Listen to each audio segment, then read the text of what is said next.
This room is easily the hardest. You have to use the bomb ability that we got from Pirate Man, make it go along the track, and end up falling into it.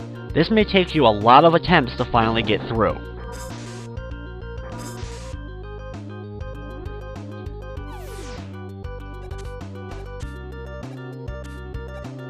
In the last room, use the copy vision that we got from Astro Man in order to hit it and collect the last of the bolts.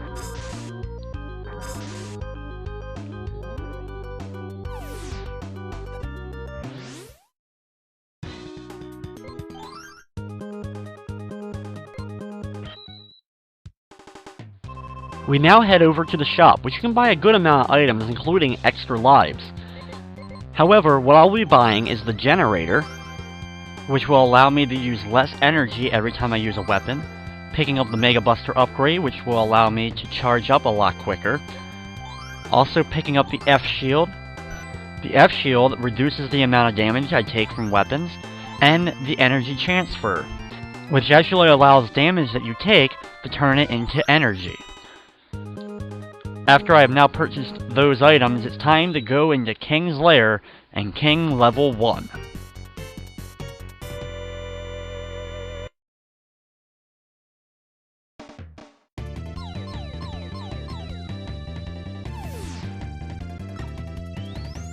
King Level 1 starts off with a very hard jump. You have to create an ice wall on the platform that you're standing on, push it into the spike pit, and then jump on top of it as it bounces back and forth on the left and right walls in order to eventually reach the ladder on the right side.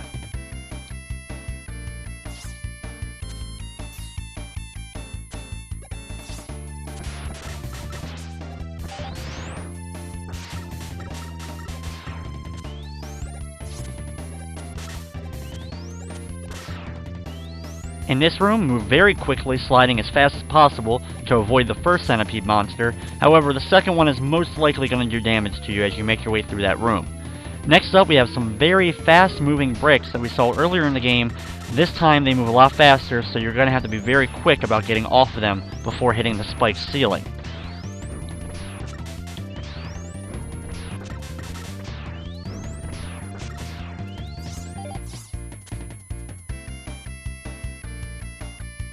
In here, we have some disappearing and reappearing blocks to deal with.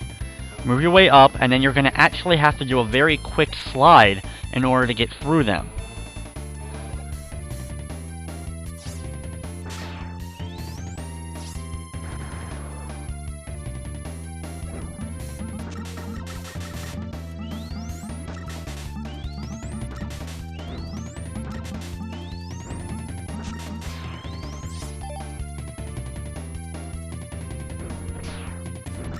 Up here, stand right underneath the ladder here, and you'll be able to jump up and doing quick jumps and firing, be able to defeat the enemy without hitting any of the spikes.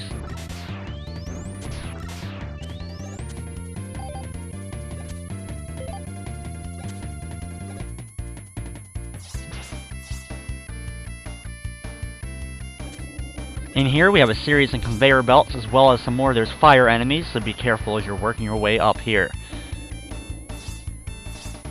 Do some quick slides and you actually can avoid the enemies making your way through. In here there's some junk in the way and you're going to have to make your way through the junk while also being sure not to hit the bottom of that second area. As you can see, it's lined with spikes at the bottom. Here, use an ice wall to quickly defeat this enemy so that you can get past them quickly.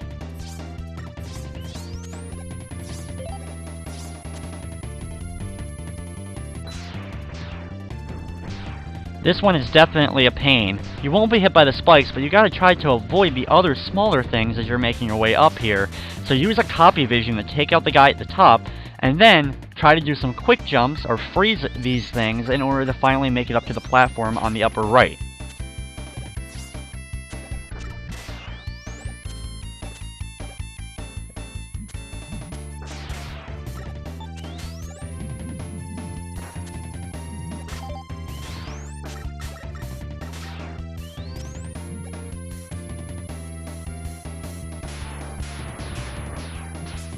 This enemy takes a good amount of hits to kill, so usually what I like to do is jump up when he fires his missiles, jump into one of the missiles, which does very little damage, and then go through him. Here we have this monkey enemy, shows us his wonderful backside, and then we have to go through the door with a different shadow on us. When we get into the door, we see that it illuminates, and we have our boss battle of this level. For this boss, you have to fire at the monkey if you want to try to get rid of him. However, our real threat is actually the monster hidden underneath the weight on the right side. When it lowers enough, you'll actually be able to see it, and you can deliver your shots to it. Be very careful that you end up not falling too far down on the platform on the left, of course, because you will land in the lava. It's going to take a lot of patience and timing in order to get the shots just right in order to actually do the damage to this boss. Sometimes little projectiles will come out of the ground, as you can see, and we have some mini versions of him that we have to deal with.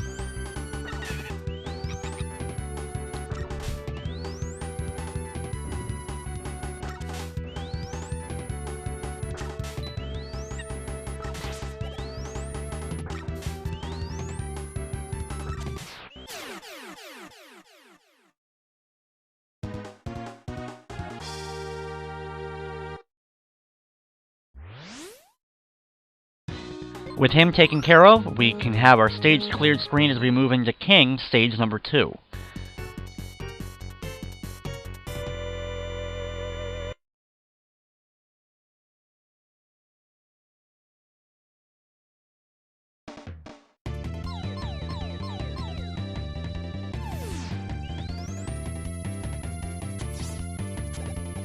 King stage number 2 is actually a relatively long stage, and we have several bosses to deal with throughout this level.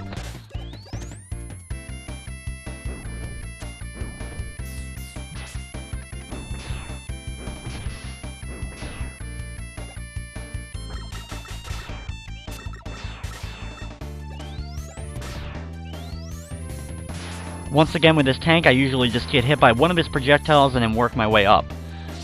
Here's a little bit of a pain. I usually like to use a copy vision to clear out the top corridor before then taking out the bottom enemy, then use an ice wall in order to actually get your way up here. Inside is the first boss battle of this stage.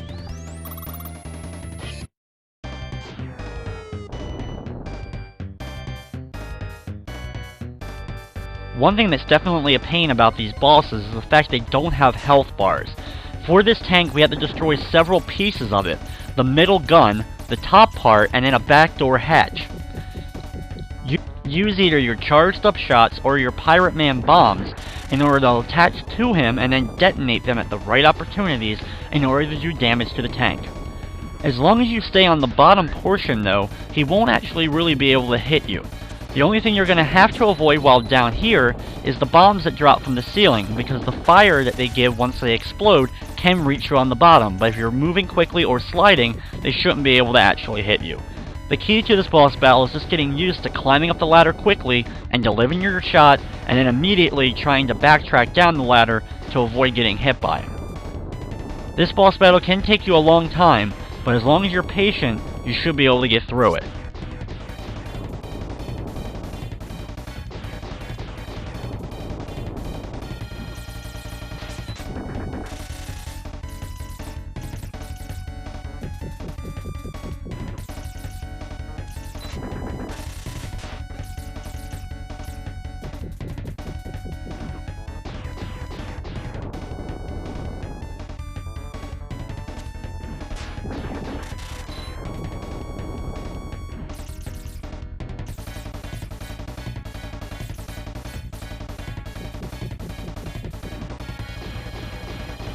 Once you run out of those missiles though, switch over to the copy vision. This one can get a lot of damage done as well, as long as you can put the copy in the right position.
Once that boss is finally taken care of, we teleport to another portion of the stage.